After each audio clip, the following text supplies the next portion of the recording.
I'm gonna have to get on one of those, the Forex celebrity kickboxing ones. I'm gonna have to do a little kickboxing joint, show you guys what it's like in the ring. Because it's yes, there's the physicality and who wants to go in there and brawl, right? Oh, who wants to go in there and brawl? But it's also a fight. It's a puzzle you gotta solve, right? You're dealing with somebody a lot more aggressive. You gotta cut them off. You gotta find out what are they likely to do next, and how can I use this information to take advantage of their next movement, to set something up and force them to do something, and then make them pay the penalty for making that mistake. That's exactly how the markets work because the markets understand traders better than traders understand themselves. So what they do is they feed you reads, they feed you reads, they feed you reads, and then you end up falling for the read, and then they penalize you for it, make you pay for getting out of position. Okay. So what I'm trying to do is play 3D chess with them.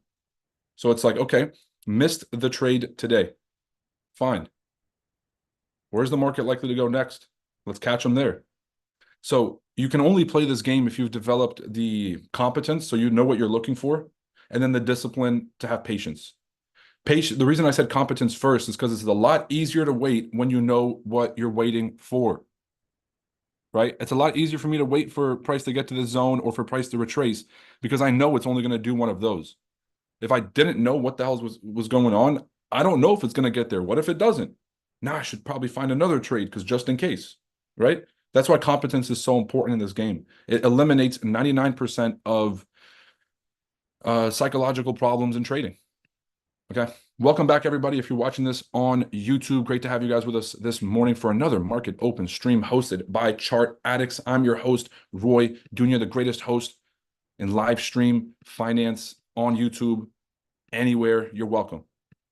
This stream is sponsored by the FX Summit, the #1 trading conference in the world. If you're an investor, entrepreneur, crypto enthusiast, or a trader, this is going to be the single biggest gathering of day traders, and it's really just like the people at home trading. This is not for businesses to come and, rub shoulders, even though it kind of is.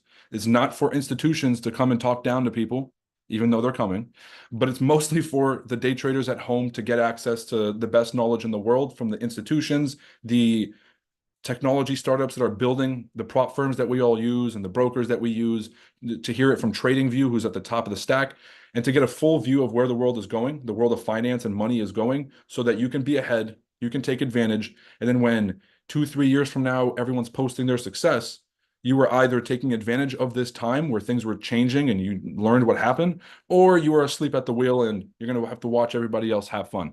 Don't let that be you. Come get the best information possible. FXSummit2024.com. Use promo code July 4th, valid until July 4th. All right, so we're going to be talking about three things today.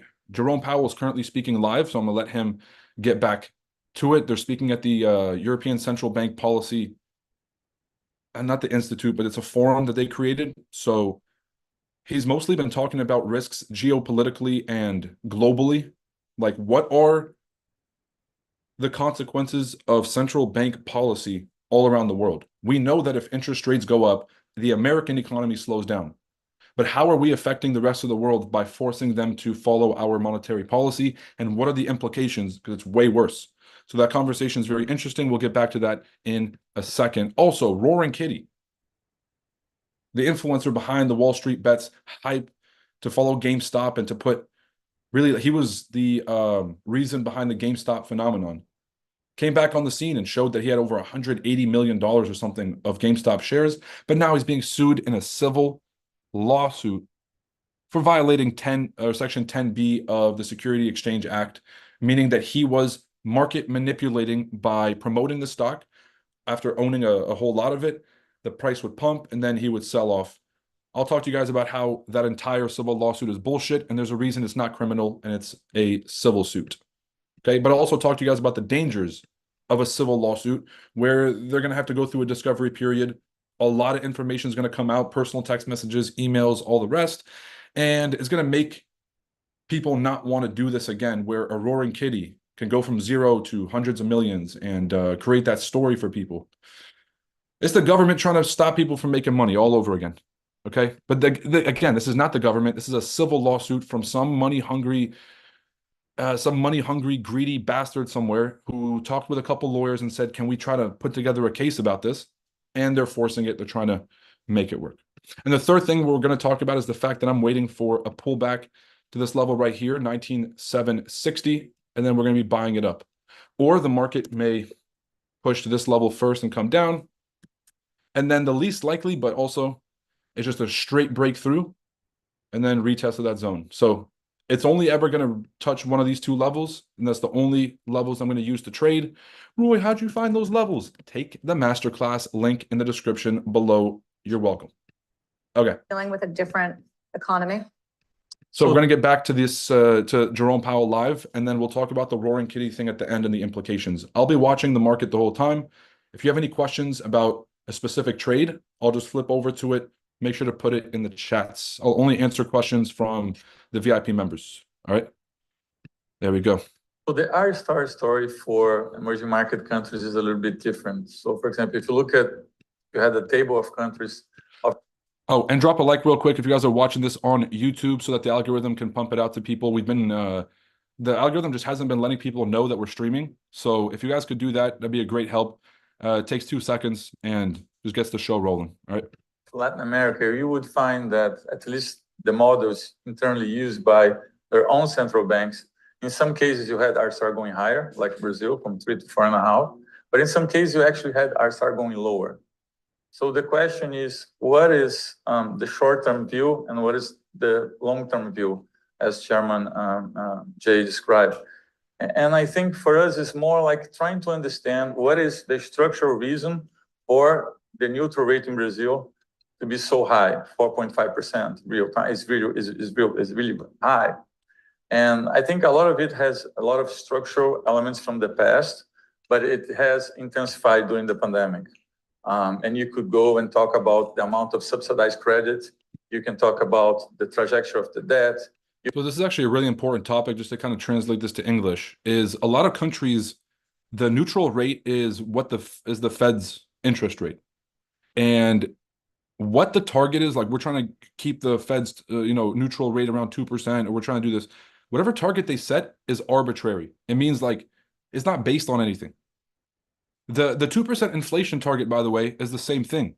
All the global central banks targeting this imaginary 2% inflation target was because I'm pretty sure it was Denmark just chose 1% as their target. And America was like, yeah, we'll just do that plus 1. Like, it's so stupid. Okay, so they're not really based on an objective fact of this is the most efficient rate for the economy. And so this gentleman here is questioning why Brazil's effective neutral rate is 4.5%. And he's saying that after COVID, they were forced to because of the global response. Well, this is what he's about to say. I'm kind of beating him to the punch. But Brazil basically had to follow the world after COVID, and they had to just stay in the game. By the way, this is why Brazil wanted to go join BRICS, because they were getting screwed by global central bank policy. And this guy is basically saying, why does Brazil need to be doing this? Oh, wait, it's because America is setting global policy and we're going to force them into it. You can talk about productivity. For example, when you look at productivity, there is one thing that not a lot of people talk about, which is in the need for raising money, sometimes Mechanics itself. Fun story. I met Christine Lagarde a few years ago when I was still working at Merrill. I got invited to, this is not even at Merrill, one of my friends, she works in DC at the Bretton Woods Institute, which is the committee that basically dollarized the world, got us off the gold standard and created this monetary regime that we have. I was at was it 50 year? It was 50-year anniversary, I'm pretty sure, for the Bretton Woods Committee. And I got to meet a lot of incredible people, the framers of the Bretton Woods Agreement. I got to meet Christine Lagarde. I got to meet God, why am I spacing on it? The head of the German central bank. We'll get to it. Great people. There's a reason why she went from the head of the IMF, and then now she became the head of the ECB. She's an absolute like killer in person. Great. I don't know what to say. It's charisma. She got Riz. Yeah, she walked in the room. I saw grown men just sitting there waiting in line and shit. So Do you think that very fears capable. over generative AI, Chair Powell, rendering certain jobs or industries absolute are legit? And is there She meant obsolete. Who is this woman? But she got Louboutins on the stage with central bankers, and she just said absolute, absolute, absolute. It's like, how you get it wrong 3 times? Your job is to say words. Oh, all right, sorry. Is there anything a central bank can do? Let me digress. I don't think we know. So I don't think we know you what see you this said. massive investment boom. You see, Oh my God. serious people in the private sector and the public sector. There's a sense of something big coming here. And it feels like what that will be is it will eliminate some jobs, it will create some new jobs. And the question really is for many people who will it augment their labor and make them more productive, or will it eliminate their job? And I just don't think we know that. It's too early to say. There's not a lot a central bank can do about. Okay, see, that's just bullshit. It's like, oh, I don't know how technology is going to impact society, productivity, and the economy. Jerome Powell is an expert in markets. Okay, everyone who's an expert in markets has studied the basics. Okay, what's the basics of America? The basics is that we were an agricultural country, and then we went into basically industrializing the agriculture, like creating machines, and then we had the Industrial Revolution, which basically put us on the forefront of the global stage, and then we had technology innovations that allowed leisure in America, because leisure time was the new phenomenon that allowed American creativity to flourish, because when you have time on your hands, you can create stuff that the rest of the world wants. So this is a very logical flow of progress in American history. And so you're like, how has the question is, they're talking about AI and how that's going to impact jobs in the future. Jerome Powell wants to sit there and say, we have no idea. It's too early to tell, which basically means not my business. Don't ask me about it, right? But he knows. The question that you would have to ask yourself, how has technology innovation in the past impacted society and the economy? And I'll give you guys the simple answer. A lot of jobs get lost and a lot of new jobs get created. Right? There's companies right now that are making, I talked to a company a few days ago that was making $3 million a month. And they allow people to put their courses on their website. Now, if you told me 10 years ago that there's a platform that allows people to sell courses online and they're making millions of dollars a month, you'd be like, who the fuck is buying this stuff? People are trusting online courses enough to like create a whole third-party platform business for it. And so, yeah, a lot of people who were maybe doing classroom style things in person lost their jobs, but a lot of new jobs got created, right? When the car gets invented, the people who are cleaning the carriages and the people who are doing shoe shining for the horses and the people who are replacing their thing and the veterinarians and all those people lost their jobs. But mechanics got a new job, right? People who are changing tire shops became a thing.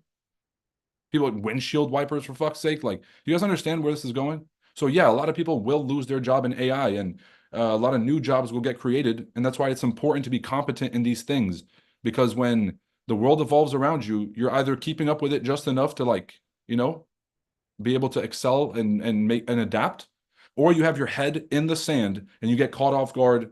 And by the time you get caught off guard, it's too late. All right. So you guys have a choice here, just as a heads up.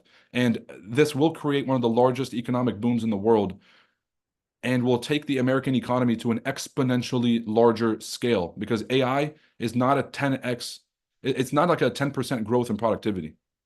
AI is 100 times our growth, 1,000% growth in productivity, where one machine can do the job of 1,000 men. All right. That, this is really a job for, we can supervise our financial institutions and things like that to make sure that, that they understand what they're doing with all different kinds of technology. But it also, like everybody else, we're meeting with all the experts and asking ourselves what will be the effects on productivity, on inflation, on growth, and will it be enormously displacing, and if so, of whom? One thought is that it'll be more people doing white collar jobs who are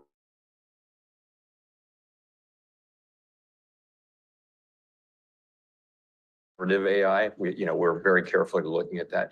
Other earlier forms of AI are in fairly common use in American business, and I believe we use some of that. For damn sure. One more thing is that they were talking about this earlier, and we kind of jumped on a bit late, but they were talking about the biggest fear the Fed has, and they kind of got on the segment about cybersecurity risks to banks. And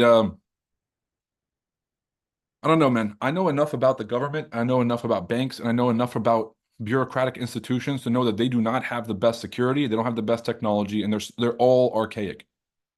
All right, if you don't believe me, go listen to my podcast with Dr. Richard Olson, the founder of Oanda, and he'll tell you how embarrassing it is. He said he was so shocked going from the European Central Bank to Deutsche Bank to all these different things, doing partnerships with them for Oanda, realizing they're all still using some file cabinet somewhere on paper. Okay, so that is a systemic risk. And he said, what keeps you up at night, Jerome? And he was saying it's that. And so, yeah, are we tragically underprepared for an economic attack or an attack on our financial system? I think we are. What about you, President Campos? I know you're focused on the energy needs as well. Well, first, I think when you look at the surveys that we have, and we have plenty now on the use of AI. Oh, by the way, guys, this is a bearish model, right? We had a consolidation. First break is down. So more than likely, actually, we're going to break down from here. Maybe go all the way 88. Man, let's go all the way 886. So we have option 1 and option 2, just to let you guys know what I'm seeing here. There it is. And then let's take the low of London. It's close. Let's take the low of Tokyo. That's spot the fuck on. Oh, wow. Man, I love this game so much. All right. The analysis is the fun part. And the making money is the fun part. It's the waiting for price to get to entry. That's the less fun part.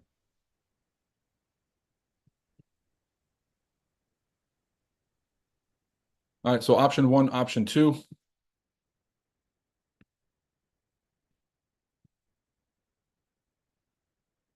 I'd say option 1 is more likely, but you guys saw the bearish model. So this thing has the potential to break this low.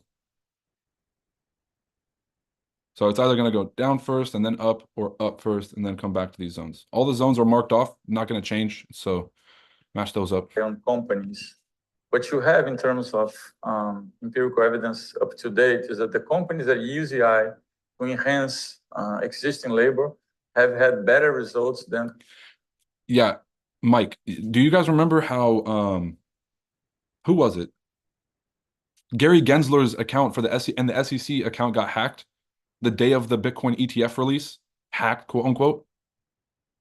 Bro, during one of the most important decisions in crypto, the most consequential decisions in American financial history, damn near, to allow the progress of the future or to stifle it permanently. And the Bitcoin ETF was going through approval. That day, the SEC got hacked and they basically fucked up the entire thing. So, yeah, government, they hire good people, but the best are probably working somewhere for a lot of money. You get me? Companies that have replaced labor for AI. So that's something that we know. It doesn't mean that some jobs won't be replaced by others, as it was said. But I think what we need to understand is what we are seeing basically is an increase in the ability of processing data and storing data. So it's basically computer power and the ability to store data. And that's very energy consuming. You have a couple of dimensions that you need to look in. You look to privacy. Where is the limit? And what is the taxonomy of using this once it becomes a global instrument? Is the energy consumption. Talked about economies. What about the biggest risk facing your economies? And I do wonder if they're the same or different. Chair Powell, what's the biggest risk facing the U.S. economy right now? Yeah, I mean, I traditionally have said cyber risk to that because it's, we know how to deal with credit risk. We know how to deal with lots of kinds of risk, market dysfunction, things like that. But we haven't really had a big successful cyber attack on a financial market utility or a bank. And that's the kind of thing which I think is, the stuff of lying awake at night. I would also, today, though, honestly, really, it is just the balance that we talked about, getting the balance on monetary policy right during this critical period. That's really what I think about in the wee hours. Well, that's your job. President Lagarde? Same thing. Really? Really? Cyber risk? I think that, I'm saying that touching wood actually, and I wish, yeah. Y'all, they're giving us, this is like when Bill Gates was talking about like infectious pandemics years before COVID, and he was at the TED conference and he did this whole spiel, and then years later it happened. It's because these people live in this world. They're like, oh, Bill Gates had something to do with it. You guys are, I still don't know. I don't trust the dude for a second. Did you guys know Warren Buffett, who originally pledged his $180 billion fortune to the Bill and Melinda Gates Foundation because they were the most capable humans to hold his wealth?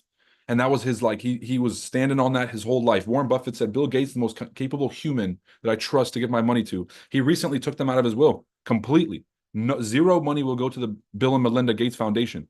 That's fucking sus. So all my trust for Bill Gates completely went out the window because Warren Buffett has one of the best judgments out of any human that's ever lived. Clearly, that's why he keeps making good choice after good choice for 90 fucking years. Right? So I don't trust Bill Gates for a second anymore. But this is something similar where they're saying cyber attack on the banks is something that keeps everybody up, but we're not really, like, we're hoping it doesn't happen. I'm touching wood. Guys, hope is not a strategy when you're trying to protect the world's central banking system. You need real security guardrails. And if they're talking about some touching wood, yeah, rest assured we will have some kind of cyber attack at some point. And there's going to be something that people are going to have to, clean up and deal with. Bill Gates is on the list, buddy. He on the list more than enough times. His wife left him because he was on that list. Because it's one, Just throwing that out there.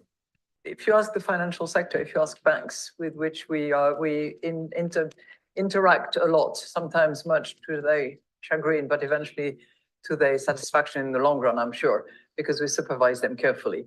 But typically, that's the risk that they flag as bro. She's funny, bro. Risk. And on which I think we need to constantly improve the level of coordination, first, second, third line of defense, and best way to respond to those. Now, clearly, I'm concerned as a person more than as president of the ECB about the backlash that there is against the fight against climate change. And some would argue that it has nothing to do with central banking, but I would contend that this is actually not the case. It does have a Fuck, bro, this is the problem with these communist countries, man. This is the problem. She said some might argue that climate change has nothing to do with central banking. Let me ask you guys, because you guys are not in central banking, right? You're looking at this from the outside. Does it sound, give me a 1 if you think that. Okay, does it sound like climate change has anything to do with central banking? Put a 1 if it's yes. Put a 2 if you think that central banks should not be concerning themselves with climate change. Put a 1 if you think they should. It is their job. Put a 2 if you think the central banks have nothing to do with climate change.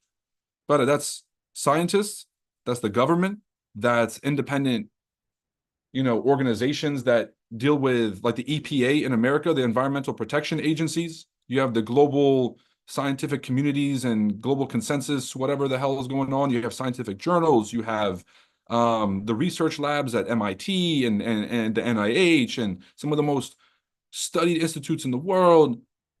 Oh, we should go ask the central banks to, like, how the fuck would the central banks even affect climate change? Impact that we should be mindful about, but it's a risk that they're going to tax sunlight soon. There, and that brother, if solar became the dominant thing tomorrow and you didn't need the government, they would find a way to tax the sun. You understand me? Like, but just look, I'm just gonna put it this way.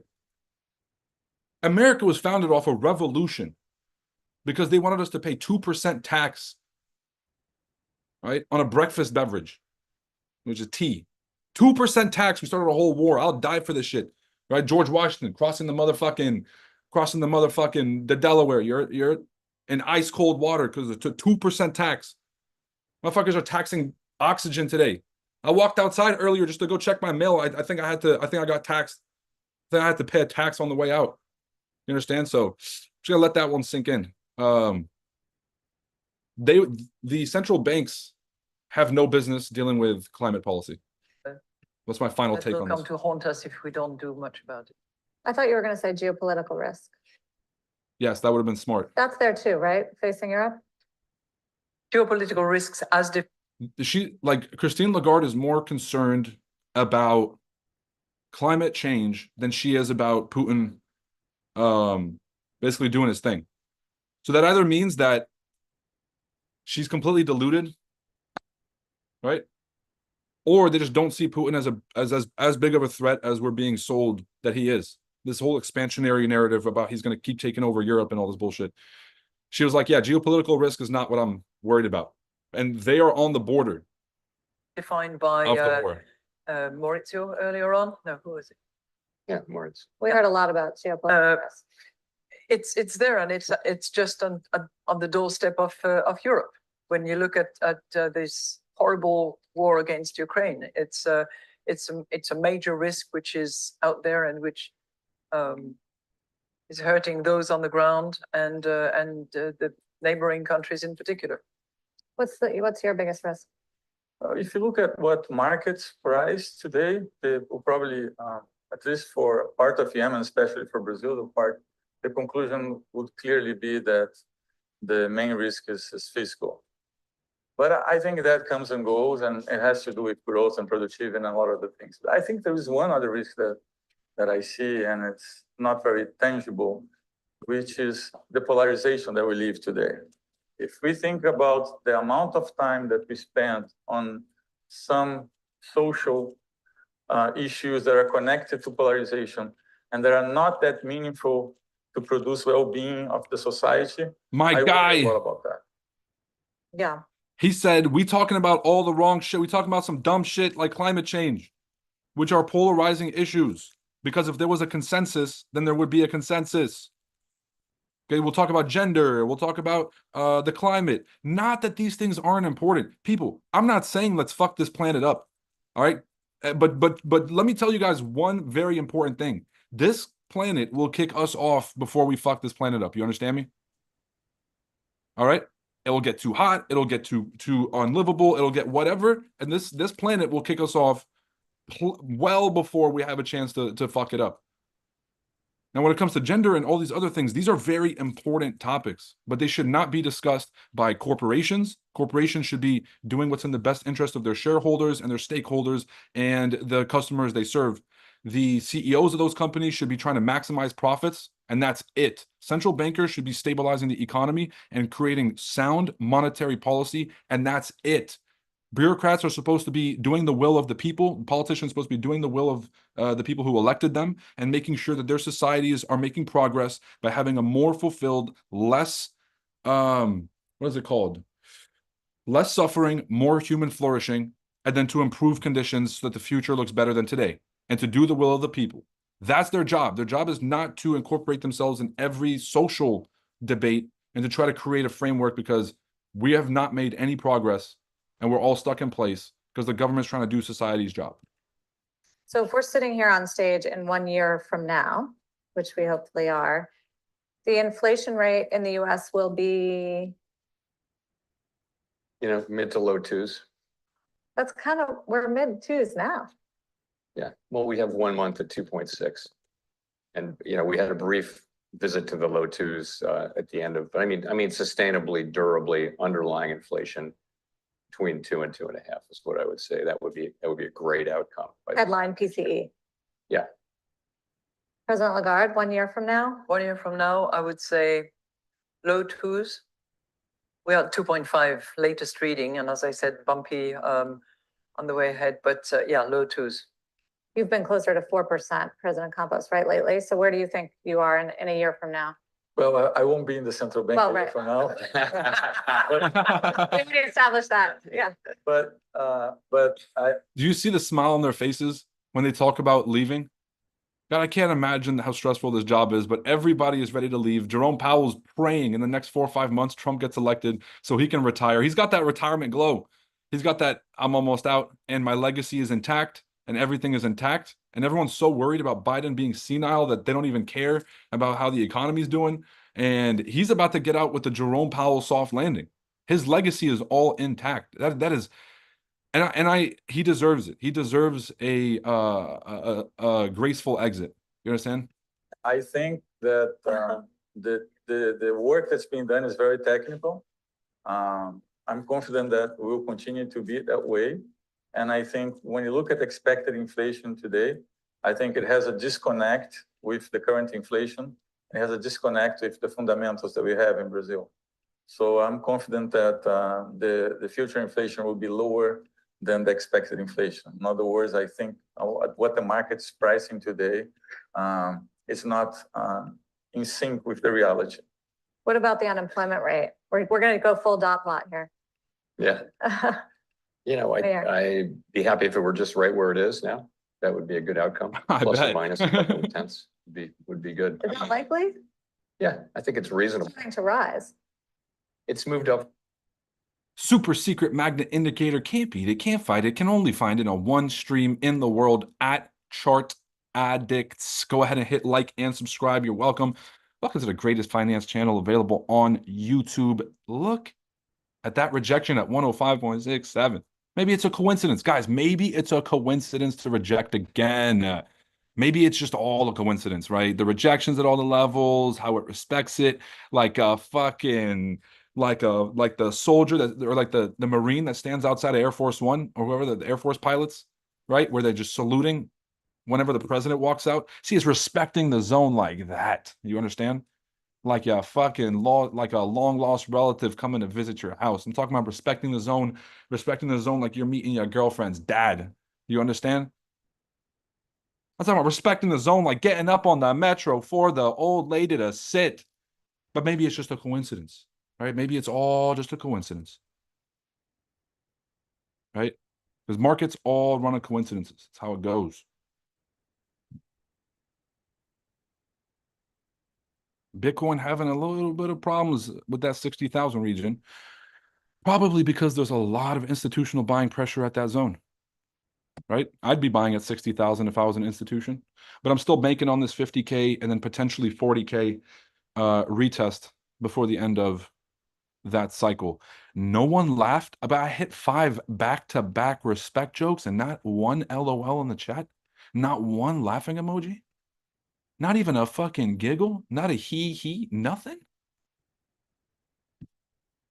Oh, Roy, maybe you're not funny. No, what's a lot more likely is that y'all don't have a good sense of humor. Okay, that's my bet.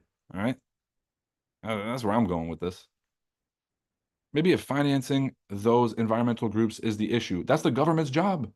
The central bank should not be financing anything except for taking care. Their job is to guard the dollar.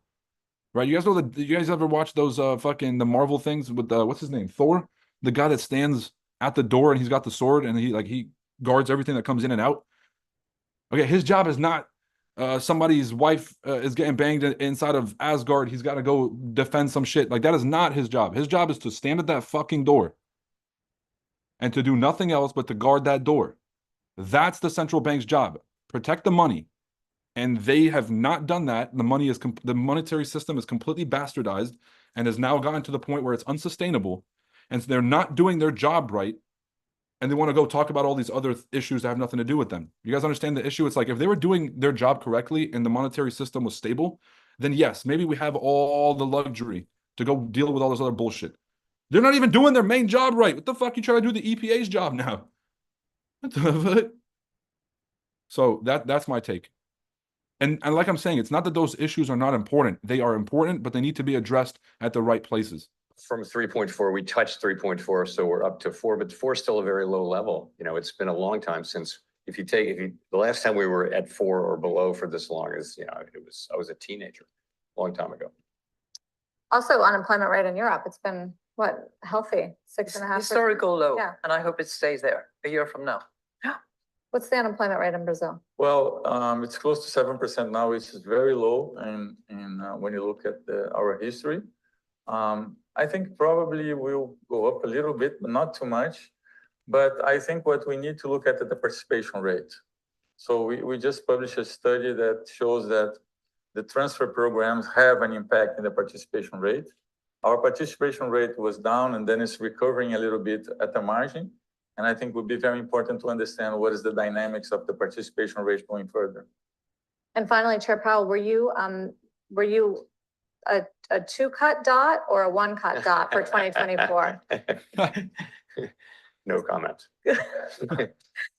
For you guys to understand, the dot plot is the visual representation of the Fed's like bet on whether they're going to have rate cuts or not. And so it kind of incorporates the unemployment rate, it incorporates the GDP and all these other factors to basically show the likelihood that the Fed is going to cut rates. And she was like, are you a one cut kind of guy on the dot plot or a two cut kind of guy? She tried to throw in, are we getting rate cuts this year at the end of the fucking thing? And it's become a giant running joke. Which means that we're not getting more than one rate cut. All right. So let's just go ahead and price that in now. Yeah, we're not getting more than one rate cut, guys. If they're joking about it at every time he has a chance to go publicly, then yeah, they're preparing the market. Very much, all of you. Thank you. I tried.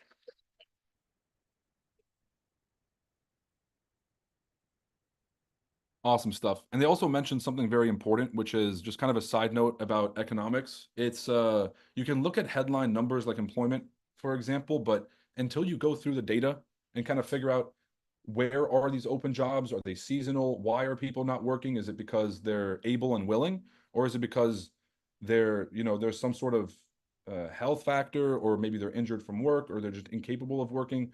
How many people out of the healthy, willing, and able population are working? That's the labor force participation rate.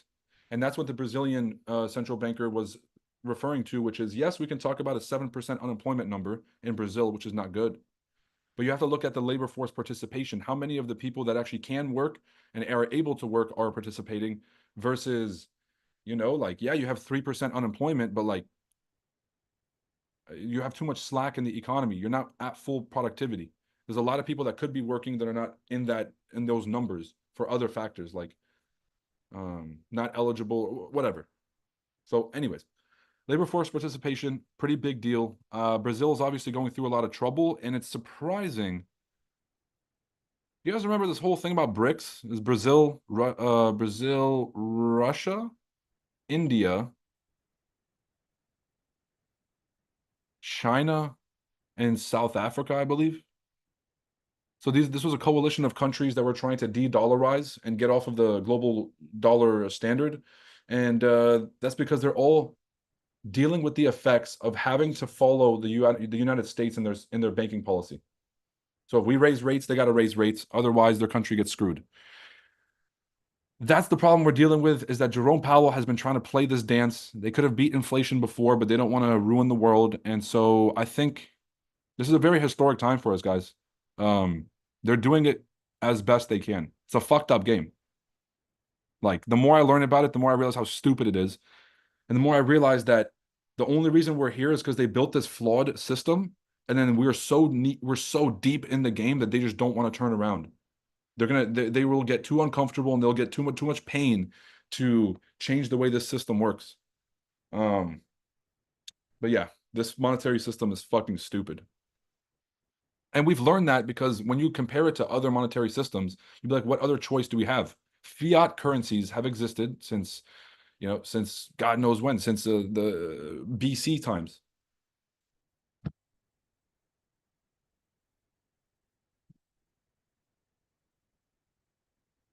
Okay, I just have to double check something.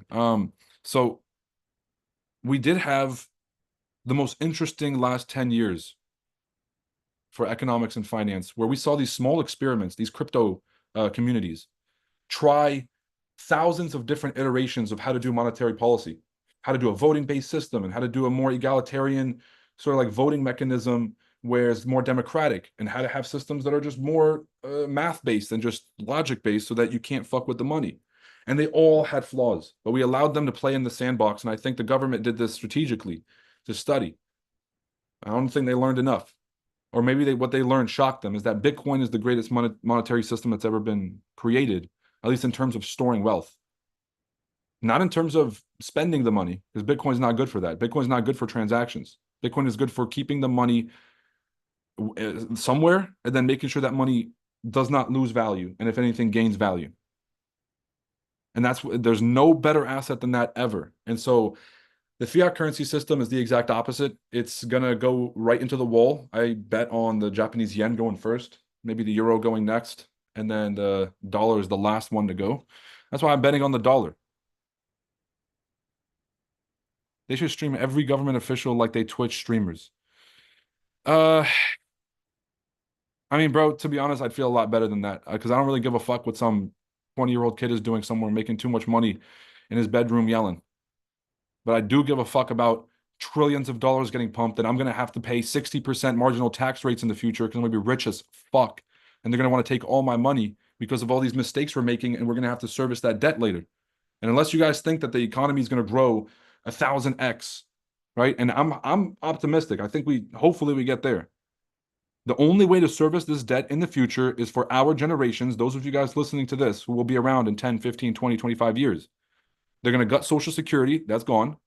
We're going to have 60% marginal tax rates. We're going to be subsidizing a large portion of the population that can't work because they got displaced by technology. And it's going to be a socialist fucking state. It'll have every single quality of a socialist state except for the name. And so if y'all don't get rich now, it's only going to get harder. And if they don't figure this shit out, then we're going to have to pay the price. And that's why I'm so animated about this. You guys are like, Roy, do you really care about central banks and shit? Y'all don't understand how different life is going to look when shit's not popping off like it is now. We're in the golden years, right? This is middle school. If we're going to talk about the US as like a developed nation, all these other countries, thousands of years old, thousands and thousands of years of history. America's about 400 years old. We're in middle school, people. All right, but we're in the best phase of middle school, right? Soccer practice with the friends, basketball, all this stuff, like, finishing your homework early, going to fuck around somewhere, creating some mischief. We're in that phase. Then it's the freshman year of high school phase, which we're going into. All right, that figuring out process. That's the where do we fit, right?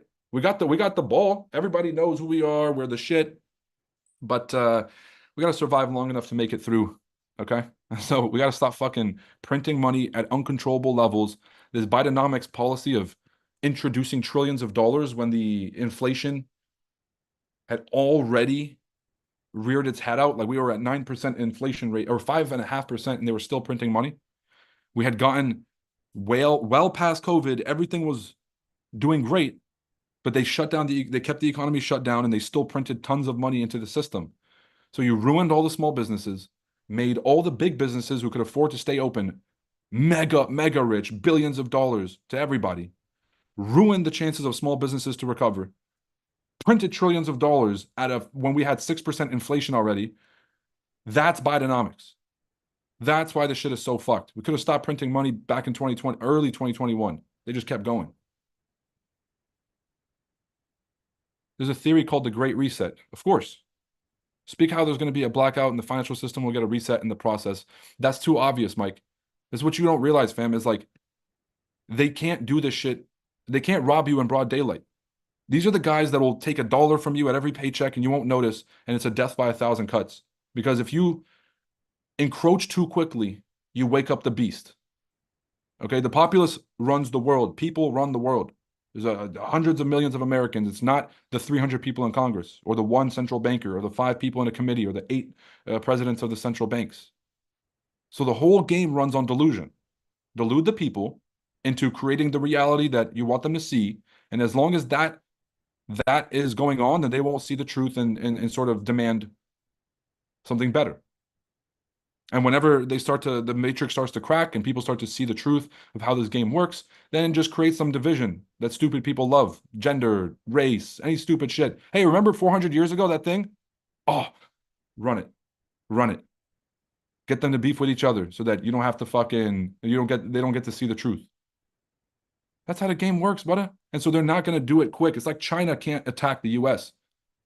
What they do is they set up the Confucius Institutes in America. What they do is they buy farmland strategically close to key areas near military bases. What they do is they put in a lot of their sort of not operatives, but those who have loyalty to the CCP. They put them in key positions here in the States and local governments and local bureaucratic institutions. The border gets opened up. 1.2 million Chinese cross the border, 300,000 apprehended. Military-age men, no families. right? So that's how they do it, slowly but surely, slowly but surely. And then if they see a chance to take Taiwan, they're going to do it. Because they know if you push the beast and you wake up America, you're fucking done. And everyone saw what happened after the 9/11. It's like the response was atrocious. We invaded countries that had nothing to do with anything, destabilized an entire region, and millions of people died in the wrong country to find 3 people. That's why you don't go head first against America. You wake up the beast and you're done. So that's why everyone else is death by 1,000 cuts. And same with the government.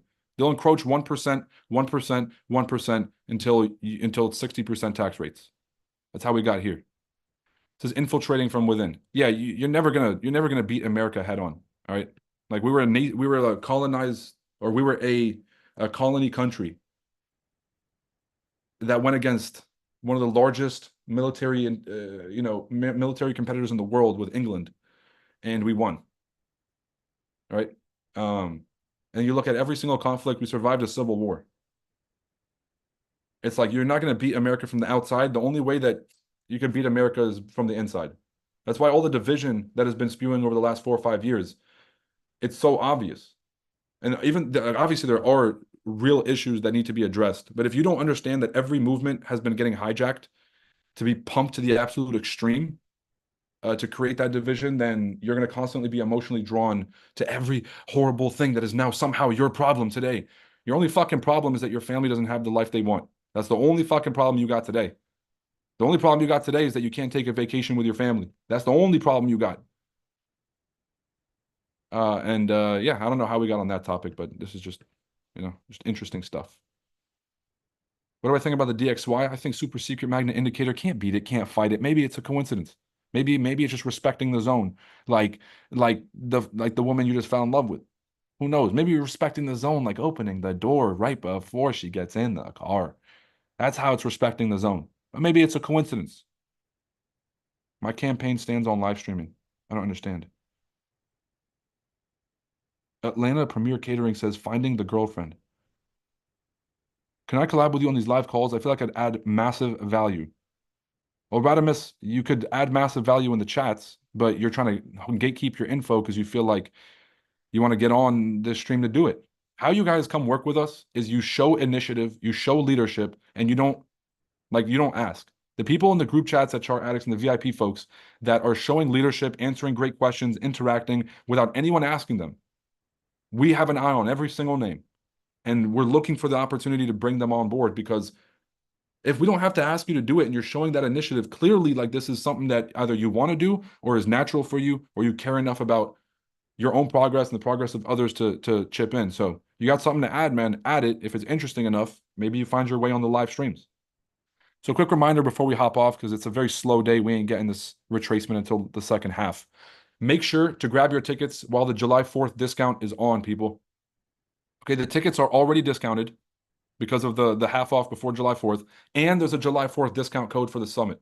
This is the single best time for you guys to buy your tickets that will exist ever. This is like this next 3-day window. The tickets will be cheaper than they will be for the rest of the year. So grab your tickets before it's too late. Single greatest trading conference in the world. Opening speaker, we have the Einstein of Wall Street himself, Mr. Peter Tuchman. We have Bob Elliott, one of the smartest economic minds today. Used to work at Bridgewater and Associates, one of the largest hedge funds in the world. And he was the head of FX trading and the head of Ray Dalio's personal investment team for over a decade. Dr. Richard Olson, the founder of Oanda in 1995, created the white paper that basically started the modern Forex game. Of course, we have the largest crypto names in the world coming to speak. We have Binance, KuCoin, Kraken, Bybit, Bullish, Crypto.com on the same panel talking about the future of crypto exchanges, which is the big topic of 2025. We have the largest Forex brokers having their own panel. We have a bunch of great names, Top Step, Apex, FTMO, coming to speak about prop firms. This is going to be the single greatest meeting of all the financial names, all the traders, all the companies that we use, the tech startups, the big institutions that's ever been put together. And it's going to be in Dubai, November 20th to the 22nd. And I'd love to see you there. Make sure to grab your tickets, fxsummit2024.com. Happy and safe trading, everybody. Make sure to use code July4. All right. How do I feel about UJ? It's up, up. Yeah, it is. Wait for the pullback, Chris, and keep buying. Wait for the pullback, though, first. No pullback, no entry, because it's obviously overextended. All right. Happy and safe trading, guys. Crush it. The trades will happen in the second half of New York. So make sure to keep your alerts on and keep an eye on the charts. Peace. CA members, I got to hop off. Great seeing you guys this morning.